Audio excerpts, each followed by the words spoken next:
Welcome to தஷ்யூ kitchen. இன்னைக்கு நம்ம சுவையான கோஸ் கூட்டு எப்படி பண்ணுறதுன்னு பார்க்கலாம். வெங்காயம் 1 பொடியாக நறுக்கி வச்சுருக்கேன்.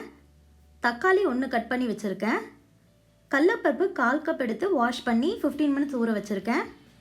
பாசிப்பருப்பு 1/4 கப் எடுத்து வாஷ் பண்ணி 15 மினிட்ஸ் ஊற வச்சுருக்கேன்.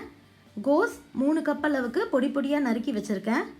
மஞ்சள் தூள் 1/2 டீஸ்பூன், உப்பு, மிக்சியில் அரைக்கிறதுக்கு பச்சை மிளகாய் 2, ஜீரகம் 1 டீஸ்பூன், வறுத்த கடலை 1 டீஸ்பூன், துருகின தேங்காய் 1/4 கப் எடுத்து வச்சுருக்கேன்.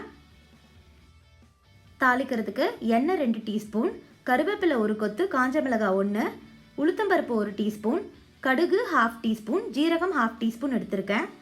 குக்கரில் கட் பண்ணி வச்சுருக்க கோஸை போட்டுக்கிறேன். ஊற வச்சுருக்க பாசிப்பருப்பு, கடலைப்பருப்பு போட்டுக்கிறேன்.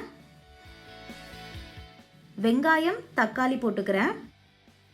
மஞ்சள் தூள், தேவையான அளவு உப்பு சேர்த்துக்கிறேன். இதில் 2 கப் தண்ணி ஊற்றிக்கிறேன். இதை நல்லா மிக்ஸ் பண்ணி விட்டுக்கலாம்.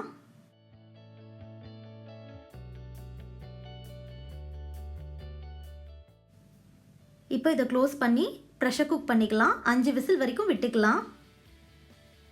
மிக்சியில் துருகின தேங்காய், ஜீரகம், பச்சை மிளகாய், உடைச்ச கடலை, தண்ணி 1/4 கப் சேர்த்து இதை ஃபைன் பேஸ்ட்டாக அரைச்சிக்கிறோம். குக்கர் முடிஞ்சதும் இதை மத்தில் நல்லா கடைஞ்சிக்கிறோம்.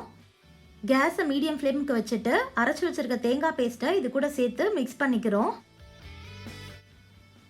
கூட்டு கொதிக்கும்போது நம்ம தாளித்து இதுக்கு மேலே போட்டுக்க போகிறோம். தாளிக்கிறதுக்கு ஒரு பேனில் 1 டீஸ்பூன் எண்ணெய் ஹீட் பண்ணிக்கிறேன். எண்ணெய் சூடானதும் கடுகு, ஜீரகம், உளுத்தம்பருப்பு, காஞ்ச மிளகாய் 1 போட்டுக்கிறேன். பருப்பு பொரிஞ்சதும் கருவேப்பிலை போட்டுக்கிறேன். தாளிச்சதை கொதிக்கிற கூட்டில் நம்ம போட்டு நல்லா மிக்ஸ் பண்ணி விட்டுக்கிறோம்.